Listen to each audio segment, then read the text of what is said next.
Coca-Cola versus Pepsi. The business strategy behind a century-long rivalry that never truly ends. For more than 100 years, Coca-Cola and Pepsi have been fighting for the same customers.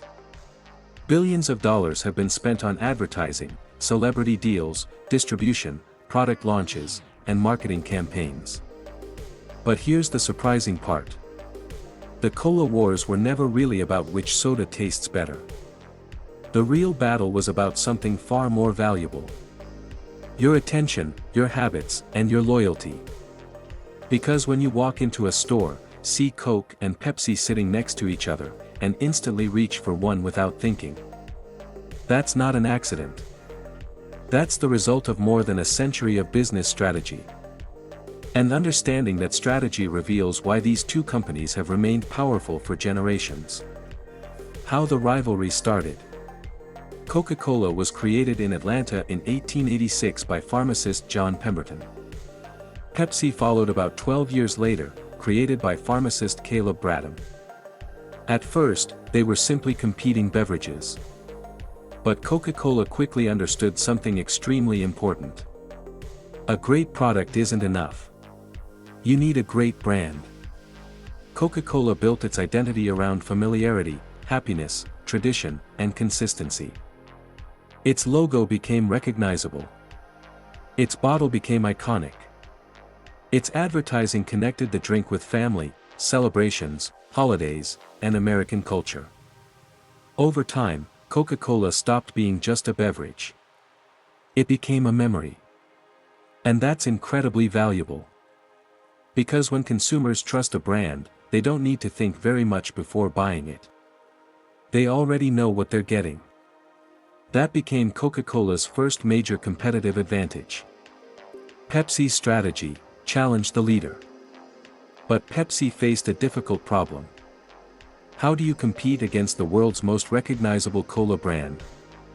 Pepsi chose not to simply copy Coca-Cola. Instead, it challenged it. Coke was the classic. Pepsi was the alternative. And one of the most famous examples of this strategy was the Pepsi Challenge. Consumers were given blind taste tests between Coke and Pepsi. The labels were removed. The question wasn't, which brand do you normally buy? It was, which one do you actually prefer? This was a brilliant strategy because Pepsi wasn't attacking Coca-Cola's existence. It was attacking the consumer's assumption that Coca-Cola was automatically better. And this became a recurring theme in Pepsi's marketing. Question the leader. The new Coke disaster. Then, in 1985, Coca-Cola made one of the most famous mistakes in marketing history. It changed its formula. The company introduced new Coke. Taste tests had suggested consumers might prefer the new formula. But the company underestimated something much more powerful than taste. Emotion. Consumers didn't want Coca-Cola changed. People protested. The original drink was eventually brought back as Coca-Cola Classic. And Coca-Cola learned an incredibly important lesson. People weren't only loyal to the taste. They were loyal to the meaning of the brand. They had memories connected to Coca-Cola. That meant Coca-Cola's biggest asset wasn't simply its recipe. It was the emotional relationship between the brand and the consumer. And that relationship is extremely difficult for competitors to copy. The real secret, distribution. But there's another reason Coca-Cola became so powerful. Distribution. Imagine creating an incredible soda but nobody can find it. The product doesn't matter. Coca-Cola spent decades building relationships with bottlers, retailers, restaurants, distributors, and other partners around the world. Today, Coca-Cola products are available across more than 200 countries and territories. The company says its system delivers roughly 2.2 billion servings every day. That's enormous. But the real advantage isn't just the number. It's the habit created by constant availability. You see Coca-Cola everywhere. Restaurants, supermarkets, gas stations, movie theaters. vending machines, convenience stores. And when a product is always available, it becomes familiar. When it becomes familiar, it's easier to choose. And repeated choices become habits. So Coca-Cola isn't simply distributing drinks. It's distributing consumer habits. Pepsi built a different empire. Pepsi eventually made one of the most important strategic moves in its history. In 1965, Pepsi-Cola merged with Frito-Lay. And PepsiCo became much more than a cola company. It became a food and beverage giant. This changed the competitive game. Coca-Cola is primarily focused on beverages. PepsiCo can make money from beverages and food. Think about the average consumer. You might decide to drink less soda. But you could still buy snacks. You could still buy sports drinks. You could still buy other beverages. That means PepsiCo isn't dependent on one consumer habit. It has multiple ways to reach the same customer. And that's a powerful business strategy. In 2025, Coca-Cola reported approximately $47.9 billion in net operating revenue, while PepsiCo reported approximately $93.9 billion in net revenue. But this doesn't mean Pepsi's cola business is twice as large. It shows that PepsiCo built a much broader business. Coca-Cola built a beverage empire. PepsiCo built a food and beverage ecosystem. The battle for shelf space. And this is where the cola wars become even more interesting. The biggest battle isn't always happening in television commercials.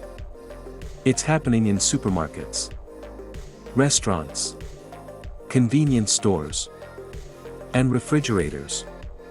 Because shelf space is limited. A retailer has only so much room. A restaurant has only so many beverage taps. A vending machine has only so many slots. So Coca-Cola and Pepsi aren't just competing for customers. They're competing for physical space.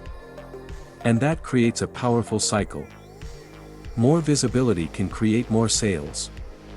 More sales can strengthen relationships with retailers. Stronger relationships can create better placement. Better placement creates more visibility. And the cycle continues. That's why distribution is such a powerful competitive advantage. You can create a new soda tomorrow. But you can't create a global distribution network overnight. You can't instantly create decades of retailer relationships. And you can't instantly create generations of consumer habits. That's the real moat. Two different marketing machines. Coca-Cola and Pepsi also developed very different personalities. Coca-Cola traditionally focuses on emotion, tradition, familiarity, happiness. Pepsi has often focused on youth, entertainment, competition, change. Coca-Cola wants to remind you why you already love the brand. Pepsi often wants to convince you to reconsider your default choice. One protects the leader's position. The other challenges it. And that creates a rivalry that constantly renews itself. Every Pepsi campaign gives Coca-Cola a reason to respond. Every Coca-Cola innovation gives Pepsi something to challenge. The competition keeps both brands relevant. So who is winning? So after more than a century, who actually won the cola wars? The answer depends on what you're measuring. Coca-Cola has built one of the world's most powerful beverage brands and distribution systems. PepsiCo has built an enormous food and beverage empire. They don't need to win in exactly the same way. And that's the most important lesson. Coca-Cola sells more than a drink. It sells familiarity. Pepsi sells more than a drink. It sells an alternative. And both companies understand that the real value isn't the liquid inside the bottle. It's everything around it. The logo. The advertising. The distribution. The shelf space. The memories.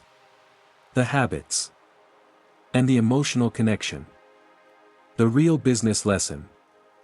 The cola wars teach us one of the most important lessons in business. A cheap product can become incredibly valuable when you turn it into a habit. Then you turn that habit into a brand. And eventually, you turn the brand into an ecosystem. That's exactly what Coca-Cola and Pepsi did. They didn't simply sell soda. They built consumer behavior. They built loyalty. They built distribution networks. And they built brands powerful enough to survive for generations. That's why the cola wars never truly end. Because Coca-Cola doesn't need Pepsi to disappear. And Pepsi doesn't need Coca-Cola to disappear. As long as consumers continue choosing between them, the battle continues. And perhaps that's the greatest business strategy of all. Because the ultimate goal was never to make you think about Coke or Pepsi. It was to make you choose one automatically. And once a company achieves that, it doesn't just have a customer. It has a habit.